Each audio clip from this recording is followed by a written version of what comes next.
AP కూటమి ప్రభుత్వంపై మాజీ మంత్రి అంబటి రాంబాబు ఫైర్ అయ్యారు. టీడీపీ సోషల్ మీడియాపై పోలీసులు చర్యలు తీసుకోవాలని లేదంటే కోర్టులను ఆశ్రయిస్తామని ఆయన హెచ్చరించారు. మాజీ సీఎం జగన్ ఫోటోలను టీడీపీ మార్ఫింగ్ చేసిందని, మా మనోభావాలు దెబ్బతిన్నాయి, మీరు మార్ఫింగ్ చేస్తే తప్పు లేదా, ఆర్జీబీ ఏదో ఫోటో మార్ఫింగ్ చేశారని ఆయన వెంట పడ్డారు. మీకైనా మనోభావాలు దెబ్బతినేది మాకు తినవా అని అంబటి రాంబాబు అని అంబటి ప్రశ్నించారు.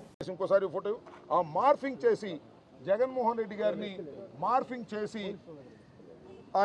చేసి ఆ ఫోటో పెట్టి ట్విట్టర్లో ఇష్టం వచ్చినట్టుగా వారు మాట్లాడుతున్నారు. అది మనోభావాలు దెబ్బతినే విధంగా జగన్మోహన్ రెడ్డి గారి మనోభావాలు కానీ మా మనోభావాలు కానీ దెబ్బతినే విధంగా జరుగుతున్నటువంటి ఈ చర్యల మీద తక్షణమే యాక్షన్ తీసుకోవాల్సినటువంటి బాధ్యత పోలీసు యంత్రాంగం మీద ఉన్నదని, నేను నివసిస్తున్న ప్రాంతానికి చెందినటువంటి ఈ ప్రాంతానికి చెందినటువంటి పోలీస్ స్టేషన్లో కంప్లైంట్ ఇవ్వాలనేటువంటి ఉద్దేశంతో మేమందరం కలిసి రావడం జరిగిందని, దాని మీద ఇందాక నేను చెప్పినట్టుగా ఈ మార్ఫింగ్ ఫోటో చూడండి, కలర్ తెలియదు మీరు, ఈ మార్ఫింగ్ ఫోటో చూడండి, జగన్మోహన్ రెడ్డి గారి మార్ఫింగ్ ఫోటో. ఇది మార్ఫింగ్ చేస్తే తప్పు లేదంట.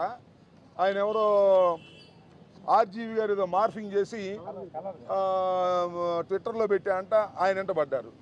ఈ విధంగా తెలుగుదేశం వాళ్ళు మార్ఫింగ్ చేసి జగన్మోహన్ రెడ్డి గారి మీద ఏ విధమైనటువంటి పోస్టులు పెట్టినా కూడా చట్టం దాన్ని పట్టించుకోదు.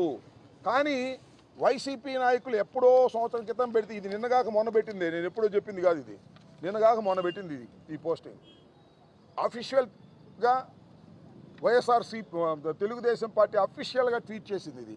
దీని మీద మీరు యాక్షన్ తీసుకోరు. What is this? ఎక్కడికి వెళ్తున్నాం మనం? కాబట్టి తక్షణమే ఇలాంటి అవమానకరమైనటువంటి పోస్టుల మీద యాక్షన్ తీసుకోమని మేము పోలీసు వారిని డిమాండ్ చేస్తున్నాం. యాక్షన్ తీసుకోకపోతే చట్ట ప్రకారంగా ముందుకు వెళ్తామని కూడా ఈ సందర్భంగా చెప్పదలుచుకున్నాం.